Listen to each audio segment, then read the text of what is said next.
And that makes me ask myself the question, what the hell are you hiding?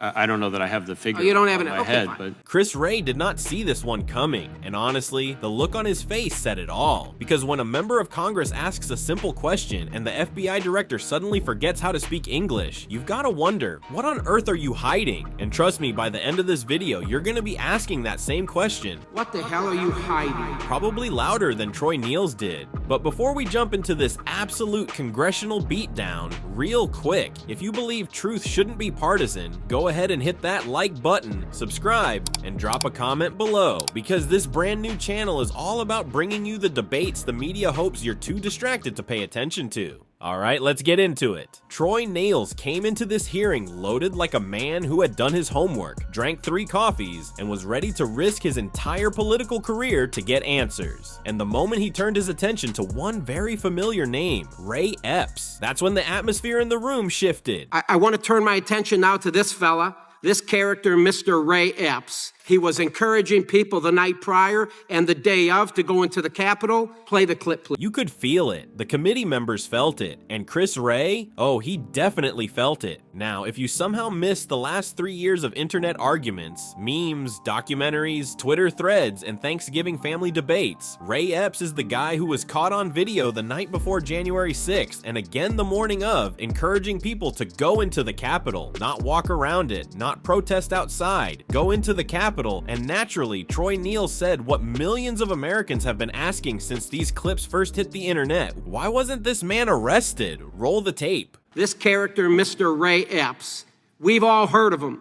We've heard of Mr. Ray Epps. He was number 16 on your FBI most wanted list. He was encouraging people the night prior and the day of to go into the Capitol. And Mr. Ray Epps can be seen at the first breach of Capitol grounds at approximately 12:50 p.m. Play the clip, please. We need to go into the Capitol. Into the Capitol. Into the Capitol. What? We are going to the Capitol, where our problems are. It's that direction. Please spread the word. All right, noted. Okay, but one more thing. Yeah, so can we go up there? No? When we go in, are we going to get arrested if we go up there? Yeah. You don't need to get shot. Arrest us.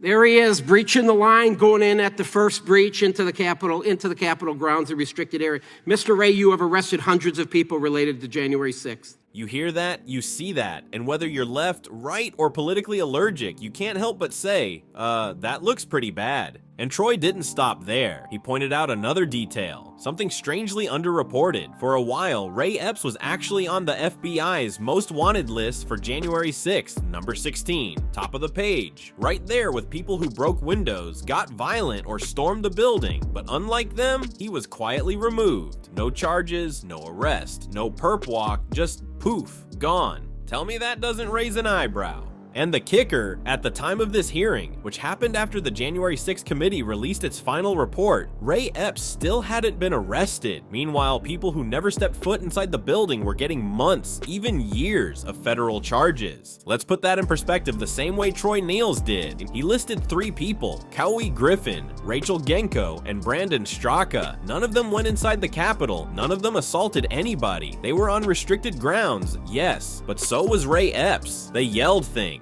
Yes, but so did Ray Epps. They could be seen on video. Yes, but so could he. So Troy lays it out. If Straka gets hit with disorderly and destructive conduct for yelling "go" as rioters moved, then what exactly makes Ray Epps different? Because Nehls said it plainly. There is very little difference between the actions of Ray Epps and Brandon Straka that day. Mr. Ray, you have arrested hundreds of people related to January 6th. And there have been people arrested for breaching Capitol grounds. Cowie Griffin is an example. Rachel Genko is an example. And then we go to Mr. Brandon Straka. Brandon was arrested for disorderly and disruptive conduct, which included yelling, I quote, "Go, go, go," as rioters tried to empty the Capitol. These 3 never went into the Capitol. They never assaulted anyone. So let's be honest with each other. There is very little difference between the actions of Ray Epps and Brandon Stricka that day, but yet Stricka was arrested and Epps wasn't. Epps also testified to the January 6th committee. He was back at his hotel when video evidence showed that he wasn't. He lied. He was on the Capitol grounds just as Brandon Stricka was. Epps even texted his nephew at 2:12 p.m. and said, I quote, I was in the front with a few others. It was on the video. I also orchestrated it. And look, that's not some fringe opinion. Even left-leaning outlets started scratching their heads. Press Watch, known for criticizing conservative narratives, wrote a piece titled "The Story No One Wants to Touch: Why the Capitol Police Enabled January 6th." The author literally wrote that there were far too many law enforcement failures for it to be a coincidence. That's not Fox News. That's not a conservative think tank. That's a left-leaning publication saying, something's not adding up. Even the Washington Post, hardly a MAGA megaphone, ran an analysis showing that most January 6th defendants were not part of far-right groups or pre-planned conspiracies, meaning the selective prosecution looks even more selective. So here comes Troy Nehls holding all this information, looking Chris Wray straight in the eye and asking, are you going to arrest Ray Epps, yes or no? And Chris Wray suddenly transforms into the world's most nervous mime. It was painful, like watching someone trying to defuse a bomb while blindfolded. Troy doubles down, telling him, look into the camera when you answer this. That moment alone deserves an award. It was beautiful, and he points to the video. He breached the restricted area. He encouraged people to go into the Capitol. He was at the first breach. People are getting arrested for far less. Then Troy says the quiet part out loud, the part everyone has been whispering online for years. Now look into the camera, sir, when you answer my next question. Are you going to arrest Mr. Epps, yes or no? I'm not going to engage here in a discussion about individual people who are or are not going to be prosecuted. Can I get a commitment? You just watched the video. I'm an old law dog. I understand a little bit about probable cause. He did very little. There was very little difference what he did and Mr. Stricka. You can see him. He's encouraging, I almost think he's inciting a riot. He's encouraging people the night prior to go into the Capitol, the day of, go into the Capitol, and he was at the first breach, and he breached the restricted area. Everybody, a lot of people getting arrested for not going into the Capitol, but they're in the restricted area, but yeah. Many people feel he was a fed, and there's a lot of clout over this. Ray Epps, who many people feel, fed, right? And there's a lot of clout over this. So my point is this. You arrested a lot of folks for unlawful activity. You just saw the video. And I will tell you, Mr. Ray, if you don't arrest Mr. Epps, there's a reason behind it. I believe you know what it is. And it appears to me you are protecting this guy. I strongly recommend you get your house back in order. With that, I yield back. He shifts gears again, this time pulling up an article from CNN. Yes, CNN, calling the January 6th investigation the largest in FBI history. Not the hunt for the Unabomber, not 9/11. January 6th, hundreds of agents, mountains of taxpayer money, years of investigations, and yet, Chris Wray didn't mention January 6th one time in his 14-page written testimony to Congress. Not once. Troy, being the bulldog he is, says exactly what everyone else was thinking. If this is the biggest investigation in your agency's history, why didn't you mention it? What the hell are you hiding? It's quite clear. It is clear that you guys are dealing with some of the sickest bastards in our society.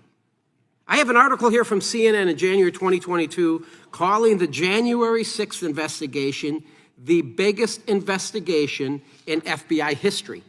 And what shocks me about this, quite honestly, is that you don't mention January 6th, again, the biggest investigation, not one time in your 14-page testimony. You don't mention it one time.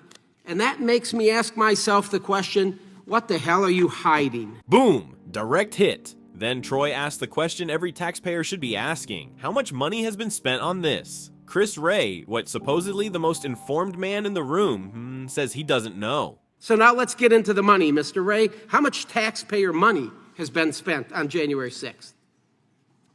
I don't know that I have the figure you don't have in it? my Okay, head, fine. but Troy then points out that 2 years after January 6th, the DOJ requested another $34 million for this investigation. He then delivers one of the hardest lines of the entire hearing. You shouldn't get another dime. The FBI shouldn't get another dime for this political witch hunt against the greatest president in my lifetime, Donald J. Trump's. No hesitation, no apology, just pure, unapologetic conviction. Mr. Ray, I got an article here, December 22, 2022, 2 years after the events of January 6th, and it says the Justice Department has requested another $34 million from Congress. And number one, you shouldn't get another dime. The FBI shouldn't get another dime for this political witch hunt against the greatest president in my lifetime, Donald J. Trump. And look, whether you agree or disagree with him, you can't deny the passion. The man came prepared, angry, and ready to demand accountability, something we rarely, if ever, see in Congress anymore. And that's really the core of this whole thing. After years of investigations, documentaries, trials, hearings, viral clips, and political finger-pointing, we're still left with major inconsistencies, people being treated differently for similar actions. So here's the big takeaway. If the government wants to rebuild trust, if the FBI wants to restore credibility, if the January 6th narrative is ever going to be put to rest, transparency is the only path forward. So now I want to hear from you. Seriously, drop a comment. Do you think the FBI is hiding something? Were the prosecutions fair or selective? Does the Ray Epps situation add up for you? Let's get this conversation going.